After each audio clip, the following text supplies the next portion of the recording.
All right, still reading from a magazine that I published, the Sophisticate, Grottu Orloff. Oh, look at this. On the back, this was a limited test printing. It looks like the first time I printed it, I printed 20 issues. And this was number 2 of the 20 issues I printed the first time.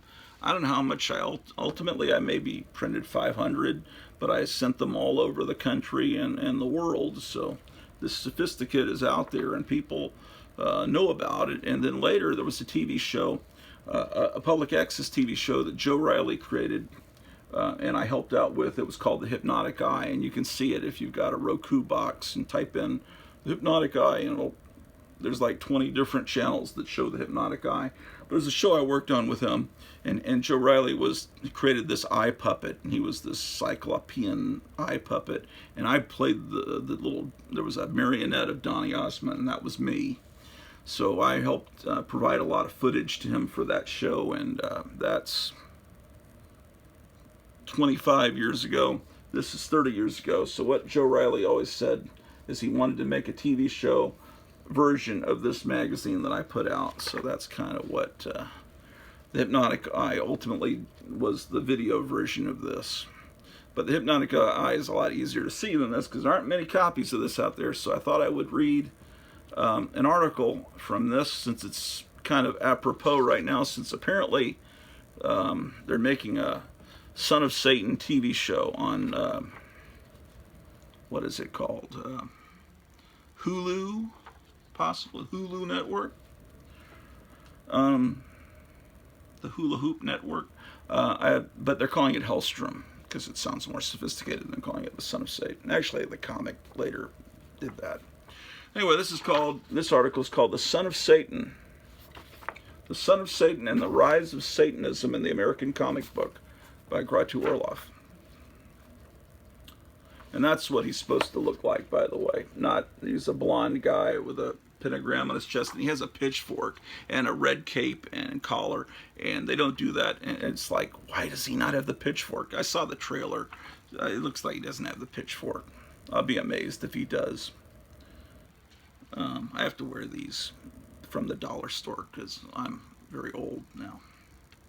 Satan was not the pop culture bugaboo in the early 1970s that he is today.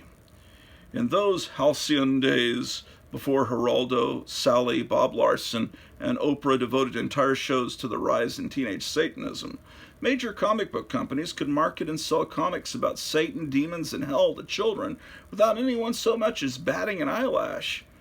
Where were the forces of censorship so active today, back in 1975? Why was there such a boom in demon comics about 15 years ago? The answer is simple. In the mid-1950s, crazed liberals ruined the comic book industry by forcing the adoption of a self-censoring comics code, which would, of course, totally eliminate the problem of juvenile delinquency. In a move to stop the proliferation of horror comics, which frighten liberals, the code forbade the use of standard horror devices such as vampires, werewolves, ghouls, etc. Since the industry could no longer publish horror comics, the focus was switched over to superhero titles during the 60s. The only demonic activity in comics during the swinging 60s was in Harvey's Hot Stuff and the burgeoning Jack Chick comics. Hot Stuff was a baby devil character who wore diapers, sort of a demonic counterpart to Harvey's Casper, who is a ghost of a dead baby. One of Harvey's second stringers, along with Richie Rich and Wendy, the good little witch, more Satanism yet. Hot Stuff wasn't any more evil than Dennis the Menace. Sure, he was mischievous, but he was hardly the type who would torment you for all eternity. The Jack Chick comics, also products of the 60s, claimed to be Christian but are almost certainly of satanic origin, filled with grisly violence, demons, racism, and venom. These miniature comics were sure to have turned more people away from Christianity than towards it. Meanwhile, the big comics companies, Marvel and DC, stayed away from this controversial material. But not for long. In the late 60s, Satanism had become rather chic among the amongst the hipster crowd. There was a weird pseudo-satanic church on every street corner in San Francisco. Even Sammy Davis Jr. joined the Church of Satan. The repressive comic censorship code was relaxed a great deal in 1970, and the comics companies, inhibited for so long, cut loose because they now could, with a torrent of horror titles until they even outnumbered the superhero comics. Every form of monster imaginable received its own title, including devils. Because of the overwhelming success in movies like The Exorcist and the earlier Rosemary's Baby, the mercenary minds at the major comics companies rushed to print demonic superhero titles to cash in on the devil craze. DC Comics was first with its title, The Demon. Written and drawn by Jack Kirby during a particularly low part of his great career, it was good for a few laughs. While Kirby was with DC, he was given complete freedom to write as well as draw his strips.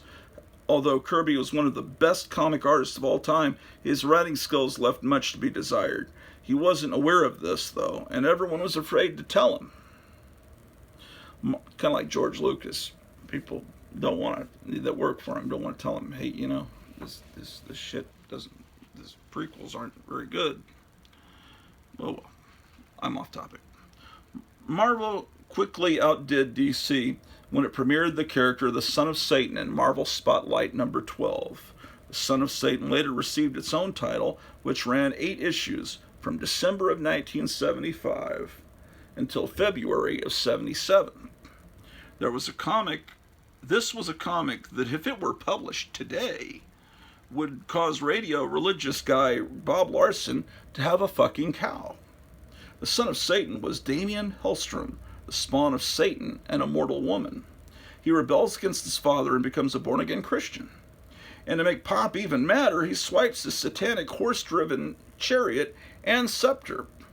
Hellstrom travels around the world performing exorcisms, fighting his father and occultism in general. However, he has a problem with losing control of his temper and letting his evil half bleed through. Hellstrom's beautiful sister, born of the same parents, remained totally evil. Satana is the only succubus that I know of that has ever been the subject of a comic book. An attempt by Marvel Comics to tap into the audience of Warren Comics' Vampirella, she wore the same type of skimpy, fetishy costume that us kids love so well. Unlike Vampirella, however, Satana was not a basically good character. Satana would seduce men and suck their souls out, leaving only rotted corpses. And this is Satana, the Marvel character that I'm referring to. And there's Hot Stuff. And there's Vampirella that I just referred to. Marvel had numerous other titles which dabbled into Satanism and the occult. Ghost Rider, Tomb of Dracula, Doctor Strange, Mordred the Mystic, remember that? And the comic version of Robert E. Howard's Solomon Kane are a few that sprang to mind. These evil but fun comics have, for the most part, not appreciated in value and are not sought after by pimply comic collectors. Consequently, they can be had for mere pennies. The sole exception is Marvel's Ghost Rider, which, because of a spectacularly popular revival recently, has quadrupled in value and went from being virtually worthless to a $10 to $15 an issue title overnight. Wait a few months, the fad will die, and then you'll be able to get back issues for 75 cents a copy again. It only stands to reason that in this day and age, a comic about a motorcycle stunt rider with a flaming skull head would go over like it never had before. In 1975, a rival to Marvel and DC emerged called Atlas Comics, founded by Stan Lee's brother, Larry Lieber. Atlas was a virtual carbon copy of Marvel. Only better? Only better. But that's not true. I don't know what I was thinking 30 years ago when I wrote that. That's bullshit. Because they were the low man on the totem pole, they had to try harder by adding more sex and violence than the big boys. They also had the advantage of great artwork and scripts from some of the finest talents in the industry who had been burned by Marvel and DC, Wally Wood, Steve Ditko, Neil Adams, etc. Well, they had great artwork. The scripts weren't that. Okay, virtually all of Marvel's titles had direct counterpoints.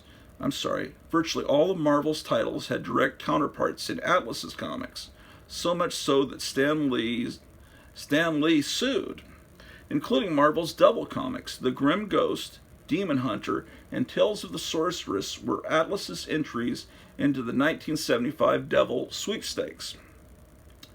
The Grim Ghost, scripted by the wonderfully warped Michael Fleischer, contained particularly colorful glimpses into hell. Fleischer was one of the sickest fucks to ever work in comics. When he wasn't writing comic scripts, DC's the Spectre and Jonah Hex come to mind. He was writing porno novels like Chasing Harry. His comics usually contain the most wonderful, disturbing violence that the comics code would tolerate. Atlas unfortunately lasted only 6 months before it was run out of business. Well, run out of business, just the sales killed it. By the late 70s, the comic book Devil fad was over. In the early 80s, when the Devil appeared in DC's superhero title, the Teen Titans, they called him Satanish, as if Satan might sue for defamation of character or something. In a similar vein, Marvel had been referring to the Mafia as the Magia for years in its Spider-Man title. We will not see the like of these immensely fun satanic comics ever again. When you show someone a copy of the Son of Satan today, it will provoke amazement and laughter at the fact that such a thing could have ever existed. These comics were harmless fun, and one of the few things that made the 1970s tolerable. Now, thanks to cretinous heavy metal headbangers who sacrifice cats, the public no longer has any tolerance for this sort of depraved pop culture.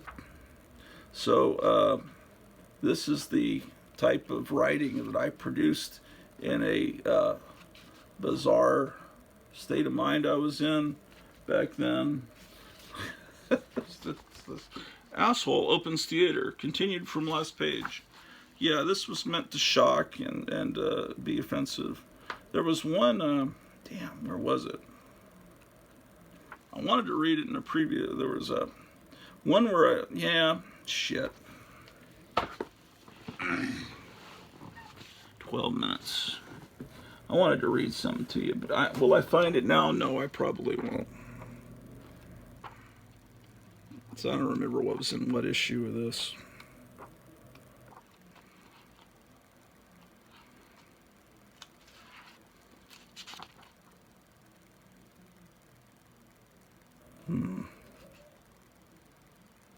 Well, so, anyway, could it be in this issue? We'll see. I did a parody of Stan Lee's writing style. I did a Stan Lee's soapbox, and I wanted to read it to you. But, of course, I'm not going to be able to find it now.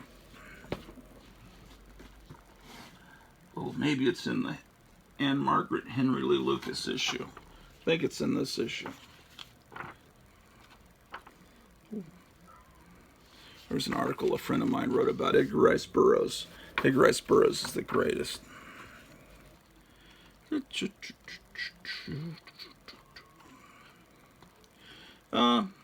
Can't find it. I'll come back in a separate video with it. See you soon.